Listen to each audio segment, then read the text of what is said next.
Ariel হঠাৎ একটা গাড়ির ভেতর থেকে বাচ্চার কান্নার আওয়াজ শুনতে পায়।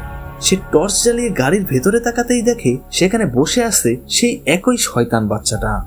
এই দৃশ্য দেখে ভয়ে সে দৌড়ে সেখান থেকে পালিয়ে যায়।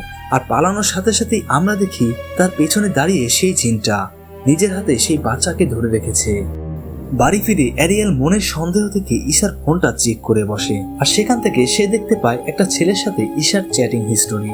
এই নিয়ে সে ঈশাকে জিজ্ঞেস করলে ঈশা জানায় ছেলেটা তার ছোটবেলার বন্ধু, কিছুদিন আগে তার বউয়ের সাথে ঝগড়া হয়েছে, তাই সে শুধু মন খারাপের কথাই শেয়ার করেছিল, এর বাইরে তাদের মধ্যে আর কিছুই নেই। ঈশা তখন বুঝে যায় এরিয়েল আসলে কেন তাকে সন্দেহ করছে।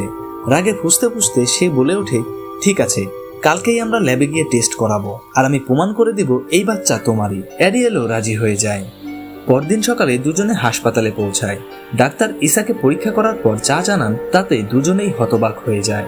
ডাক্তার তাদের বলেন, ঈশা তো প্রেগনেন্টই না, তাহলে এতদিন যা যা করছিল তার মানে কি? ডাক্তার তাকে বুঝিয়ে বলেন, যখন কোনো মেয়ে ভীষণভাবে মা হতে চায় আর এই চিন্তাটা নিয়ে যখন অবসেসড হয়ে পড়ে, তখন তার শরীরে এমন কিছু পরিবর্তন দেখা দিতে পারে যার ফলে সে নিজেই বিশ্বাস করে ফেলে যে সে প্রেগনেন্ট। এমনকি সেই হেলথ কেয়ার নার্সও শরীরের গঠন দেখেই ভুল করে বলে দিয়েছিলেন যে সে প্রেগনেন্ট, যদিও বাস্তবে এমন কিছুই ছিল না।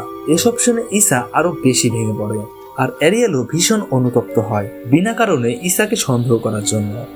মন খারাপ নিয়ে ঈশা তার বান্ধবীর কাছে গিয়ে পুরো ঘটনাটা খুলে বলে। বান্ধবী তখন তাকে বলে, তোমার সাথে যা যা হচ্ছে এটা মোটেও স্বাভাবিক কিছু না। এই বলে সে ঈশাকে নিয়ে যায় তার শিক্ষক জাইনির কাছে। জাইনি